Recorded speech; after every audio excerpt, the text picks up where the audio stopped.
Nije teško zaključiti da ovakav trend, ovakva moda... Ne jedi grašak.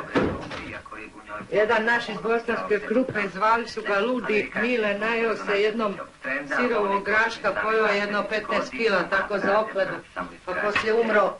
Da ponovimo, umro. Večeras o aerobiku. Grašak uvijek treba dobro izdinstat na luku. Jesi ti vidjela gdje one jedne moje naočare? Nisi. Lang machen. 1, 2, 3, 4, Körper lang.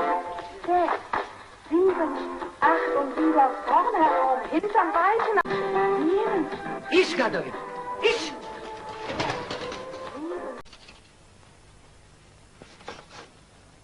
No, koliko? Ni gram. Znaš ti ono, ne znaš, bila jedna Fatima iz bosanske Krupe, Suljna, od Sulje zidara, ja mislim da je ta bila teška 180 kila, gromada, a ne žena. Jela je svaki dan 5 kila janjetine i sanduk hladnog piva.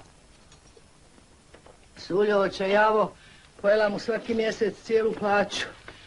Šta će, vodio je doktorima od Vardara do Triglava, nema nikakve pomoći. Onda je Suljo čuo da ima u Americi neka nova metoda kad zacementiraju pacijentu usta. Miješao Suljo cement, zacementirao Fatimi usta i sve bilo dobro u početku. Spala Fatima na 80 kila. Suljo taman misli fino, imat ću šta ufat u krevetu, a opet neće biti previše. Uzeo od ljeta da odcementira, kucao, ma kakvi nema pomoći. Pozvao on doktore i druge zidare, kucali i oni, kucao ti da je kucao, nema veze. Fata ostala zacementirana. Šta će sad biti? Spava Fata na 30 kila i izdanula. Suljo plakao, ko se sebi čupao na glavi, očajavao, ali nema pomoći kasno. Ni gram. A kakvu je grobnicu izgradio, svaka mu čast, pravi majstor. Koka, jel te mogu nešto zamolit, znaš kaj hitno je? Pogledaj, Janes i ja putujemo na bračnjak, znaš, a ne mre papagaja ostaviti samog, jer bi ga mogla ti pričuvat, Samo da nam ne crkne dok je tu. Neće. A može, ne znaš ti.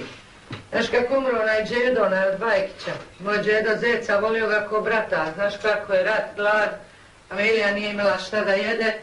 I lijepo jednog dana familija skuvala Zeca i pojela. Kad je čuo džedo, počeo sebi kose čupat na glavi. Plače, kaže, kad mi nema Zeca ne mogu ni ja više živjeti. I stvarno umro poslije 6 mjeseci. Karakteran čovjek, tvrd.